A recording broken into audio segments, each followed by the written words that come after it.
very exciting special session with David Amerland. There's David. Let's have him on the screen. There's only the two of us, so if I speak, it will go up. I'll put David on for more time.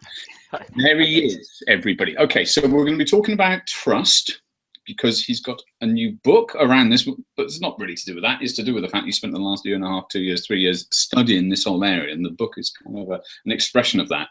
But in particular, this session, we've just been chatting, I would like to make it personal. I'd like to make it intimate. And I might ask David some questions, and I might be talking about things that are really kind of like core to experience in life and experience on here. And hopefully you're going to be able to sort of appreciate and understand and apply it to yourself, because I think trust, it's all important. And I think we have an opportunity. I think we have an opportunity with the relationships we have on here, the way this space is set up. Let's see. So trust is a concept. And the reason I say that is we can't knock it with a hammer, and we can't point at it and say, well, that's a tree and that's a chair and that's a concept, right? So the first thing to understand is it's something that we've coded and that we shared, and that you say that we understand what trust is. But we've kind of put it up there. We put it in this realm of the ideas. And when we start to look at, okay, well, let's take it down. And if you had to describe what that thing is, where would you describe then? Let's go through the process. Let's say to a foreign language person, how would I start going, what is trust? Would I act out, pretending, falling forward and being caught? Would it that the money gets the goods? Where would we go with this? What is the basic level of unpacking concept? Well, it always starts at a personal level, because that's how we actually experience a concept. And from the personal level, we begin to extend it out from us to the world, yeah, and modify it accordingly. So there's a feedback loop which allows us to shape it as we move forward.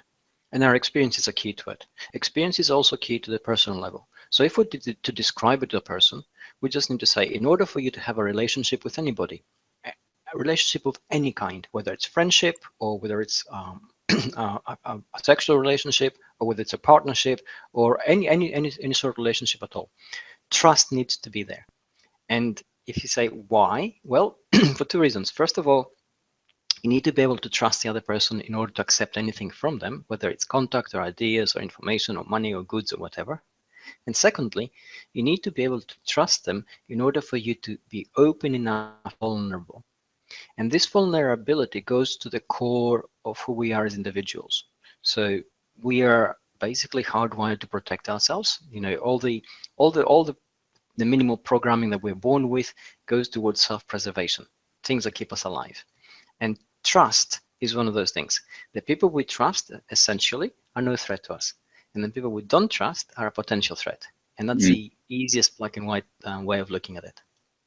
And yes, and you're absolutely right. What's changed today for us, our generation, the generations coming after us, is that suddenly the mechanisms of trust, which we were sort of almost programmed to work with automatically, and worked within a closed circle community, you know, it was our family, our extended friends, their friends, our colleagues, our work, which probably numbered, you know, tops a couple of hundred people at the most, maybe 250, suddenly extends to 10 times that number, 20 times that number.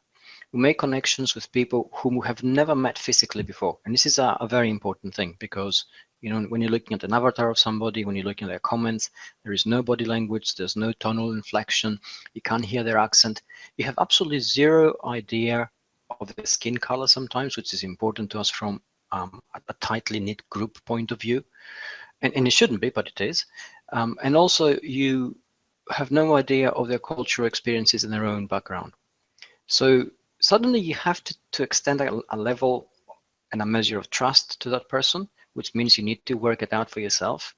And here you need to be able to understand the mechanics in order to be able to make a correct appraisal. If you just go on gut instinct, well, most times it's going to get us wrong, because the signals we get are very compartmentalized and they're out of context. And again, that's where a lot of the situations can explode sometimes, because we make wrong assumptions and have false expectations.